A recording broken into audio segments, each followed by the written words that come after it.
Greetings from the sea. I have to head back into my room though because there's people outside. And the lighting is better. Oh, look at that. The lighting is exquisite from this side. Golden light, aka sunset lighting. But hold on, let me close this properly first. 1 second.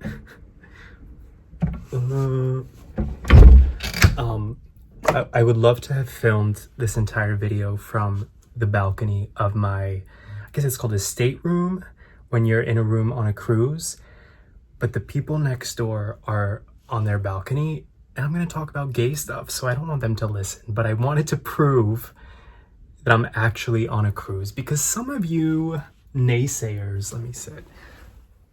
Some of you naysayers are like, I don't believe that you're really in the place that you say you are when you're traveling. Here, let's even move this along.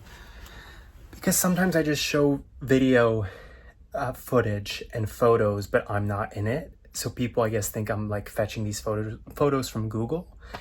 By the way, I'm sick, which is like such a buzzkill to be exploring or vacationing when you're sick, but that's why my voice is, the voice actually sounds kind of sexy, I'm not gonna lie. My sick voice is kind of sexy because it's demure, but it's been a few days of tragedy because of this illness.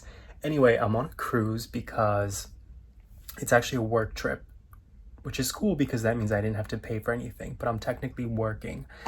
So I was supposed to schmooze this whole time, and after the first day I was like, I can't do this, I'm sick.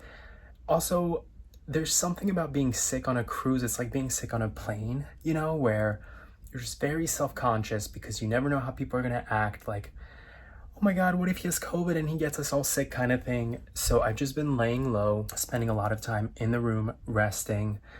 But I wanted to make a video to talk about my experience. I've never been on a cruise before, so this is very interesting to me. And I was particularly curious about, as it pertains to my channel, the gay experience on a cruise. Now, this is not a gay cruise by any means. It's a regular cruise. It's not adults only either. I know Virgin cruises are adults only, and those are famously like swingers cruises because it's adults only. And I've been told that they're also very gay because they're adults only, which makes sense, right? Gay people typically don't have children, so naturally, you know, if it's adults only and all-inclusive, people are drinking, things happen, yada, yada, yada. So anyway, I'm on this cruise. If you're a cruise person, please let us know in the comments. I'm very curious what your thoughts are, but I'm a newbie, right? This is MSC Cruises, this cruise. In case you know anything about cruises and it's your thing. So this cruise ship in particular is actually very family friendly. There's a lot of kid-friendly activities, like there's an obstacle course, there's a huge water park on the roof, lots of family activities. So, you know, I'm just minding my own business, and as soon as I boarded this ship, I was like, there's a lot of gay guys here, like a lot of gay guys. And some of them are your like campy cruise gay guys that I would have expected, sort of like Disney gays, but also a lot of like polished gay guys, European gay guys. Here's the thing though, MSC is a European company. And in the same way that I'm here on a work trip, there's a lot of people also here on a work trip and exploring this ship as part of that media, basically. So it's hard for me to tell who out of these gay men are employees of MSC, who are also here on work duty, and then who are just cruise people who wanted to go on a cruise. Regardless of that, I'm fascinated by how many gay men I am seeing here on this ship. Now, how do I know that they're gay? Some of them have been giving me the eye. Some of them I can spot from a mile away. I just see the mannerisms. I see the loud personality and charisma from a distance. And some of them, it's not obvious, it's just a feeling, you know? homosexual instinct, we'll call it.